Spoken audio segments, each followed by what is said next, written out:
ಇವತ್ತು ನಾವು ನೀರು ದೋಸೆ ಮತ್ತು ತೆಂಗಿನಕಾಯಿ ಚಟ್ನಿ ಮಾಡ್ತಾಯಿದ್ದೀವಿ. ನೀರು ದೋಸೆಗೆ ನಾನು ನೈಟು ಅಕ್ಕಿನ ನೆನೆಸಿಟ್ಕೊಂಡಿದ್ದೀನಿ. ಈ ಥರ ಚೆನ್ನಾಗಿ ನೆಂದಿದೆ. ಇದನ್ನು ಫುಲ್ ಸಣ್ಣಕ್ಕೆ ರುಬ್ಕೋಬೇಕು. ಇದ್ರ ಜೊತೆಗೆ ನಾನು ರುಚಿಗೆ ತೆಂಗಿನಕಾಯಿ ತೊಗೊಂಡಿದ್ದೀನಿ, ಅರ್ಧ ಬಟ್ಲು. ನಾವು ತೆಂಗಿನಕಾಯಿ ಎಷ್ಟು ಹಾಕ್ತೀವೋ ಅಷ್ಟು ರುಚಿ ಇರುತ್ತೆ ನೀರು ದೋಸೆಗೆ. ಮತ್ತು ತೆಂಗಿನಕಾಯಿ ಚಟ್ನಿಗೆ ಸ್ವಲ್ಪ ಕೊತ್ತಂಬರಿ ಸೊಪ್ಪು, ಉರಿಗಡಲೆ, ಹುಣಸೆಹಣ್ಣು, ಬೆಳ್ಳುಳ್ಳಿ, ಶುಂಠಿ, ಹಸಿಮೆಣ್ಸಿಕಾಯಿ ಮತ್ತು ತೆಂಗಿನಕಾಯಿ ತೊಗೊಂಡಿದ್ದೀನಿ. ಇವಾಗ ನಾವು ಇದನ್ನು ಮೊದಲಿಗೆ ರುಬ್ಕೊಳ್ಳೋಣ. ತೆಂಗಿನಕಾಯಿನ ಫಸ್ಟು ಸಣ್ಣಕ್ಕೆ ರುಬ್ಕೋಬೇಕು. ಅದಕ್ಕೀಗ ನಾನೊಂದು ಮಿಕ್ಸಿ ಜಾರ್ ತೊಗೊಂಡಿದ್ದೀನಿ. ಅದಕ್ಕೆ ತೆಂಗಿನಕಾಯಿ ಹಾಕ್ಕೊಂಡು ನುಣ್ಣಗೆ ರುಬ್ಕೊಳ್ಳೋಣ. ಬನ್ನಿ. ರುಬ್ಬಿ ಆಗಿದೆ ತೆಂಗಿನಕಾಯಿನ. ನೋಡಿ ಈ ಥರ ಬರುತ್ತೆ. ನೋಡಿ ಈ ಥರ ನುಣ್ಣಗೆ ರುಬ್ಕೊಂಡಿದ್ದೀನಿ. ಈಗ ಇದನ್ನು ಒಂದು ಬೌಲ್ಗೆ ಹಾಕ್ಕೊಳ್ಳೋಣ.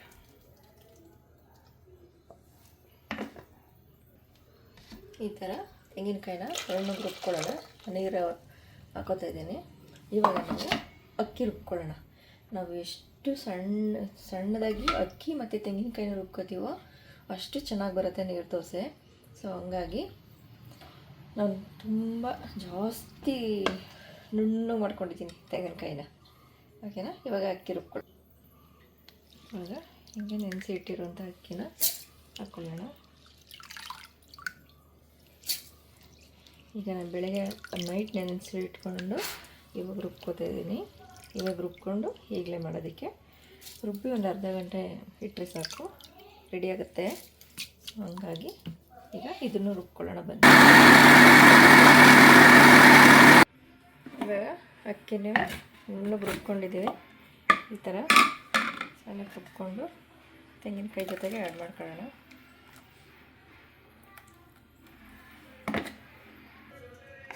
ನೋಡಿ ಈ ಥರ ನೀರು ಥರ ಇರಬೇಕು. ಸೊ ಒಂದು 10 ನಿಮಿಷ ಇಟ್ಟರೆ ಅದು ಇನ್ನೂ ಗಟ್ಟಿಯಾಗಿಬಿಡುತ್ತೆ. ಅದಕ್ಕೆ ನಾನು ಸ್ವಲ್ಪ ಜಾಸ್ತಿ ನೀರು ಟೈಪ್ ಮಾಡ್ಕೊಂಡಿದ್ದೀನಿ. ಈಗ ಇದಕ್ಕೆ ಸ್ವಲ್ಪ ಸಾಲ್ಟ್ ಹಾಕ್ಕೊಳ್ಳೋಣ. ನೋಡಿ ಎಷ್ಟು ಸಾಲ್ಟ್ ಹಾಕೋತಿದ್ದೀನಿ. ಮಿಕ್ಸ್ ಮಾಡಿ ಈಗ ನೀರು ಥರ ಇದೆ. ತುಂಬ ರುಚಿಯಾಗಿರುತ್ತೆ ಒಟ್ಟಿನಲ್ಲಿ ತೆಂಗಿನಕಾಯಿ ಹಾಕಿರೋದ್ರಿಂದ. ಸೊ ತೆಂಗಿನಕಾಯಿ ರುಬ್ಕೊಂಡು ಹಾಗೆ ಹಾಕ್ಕೊಂಡಿದ್ದೀನಿ. ಈಗ ಕೆಲವರು ಇಲ್ಲ ಅಂದರೆ ನಮ್ಗೆ ಬೇಡ ಅಂತಂದರೆ ಬರೀ ನೀರು ತೊಗೊಂಡು ತೆಂಗಿನಕಾಯಿ ನೀರು ತೊಗೊಂಡು ನೀರು ಆ್ಯಡ್ ಮಾಡ್ಕೋಬೋದು. ತೆಂಗಿನಕಾಯಿ ಹಾಕಿರೋ ರುಚಿ ಇರುತ್ತೆ ಅಂತೇಳಿ ನಾನು ಫುಲ್ ಹಾಕ್ಕೊಂಡಿದ್ದೀನಿ. ಇವಾಗ ನಾವು ಚಟ್ನಿ ರುಬ್ಕೊಳ್ಳೋಣ. ಇವಾಗ ಚಟ್ನಿಗೆ ತೆಂಗಿನಕಾಯಿ ಹಾಕ್ಕೊಂಡು ಎಲ್ಲ ಹಾಕ್ಕೊಂಡು ಇಟ್ಕೊಳ್ಳೋಣ.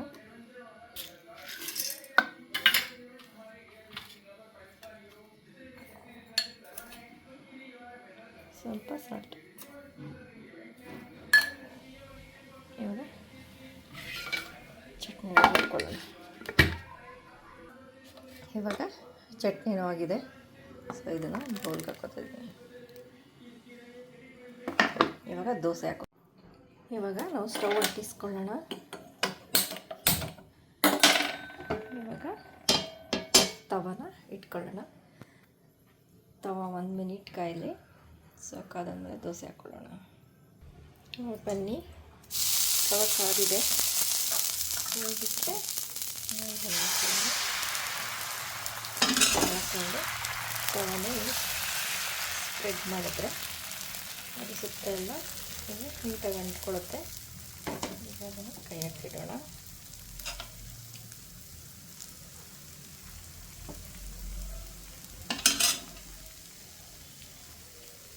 ಈ ಥರ ನೀರಾಗಿದೆ, ಚೆನ್ನಾಗಿ ಬರುತ್ತೆ.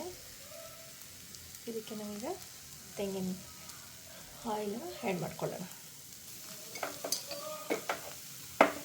ಈಗ ಈ ಥರ ಆಯಿಲ್ ಹಾಕ್ಕೊಂಡು ನೀಟಾಗಿ ಎಲ್ಲ ಕಡೆ ಸ್ಪ್ರೆಡ್ ಮಾಡ್ಕೊಳ್ಳೋಣ.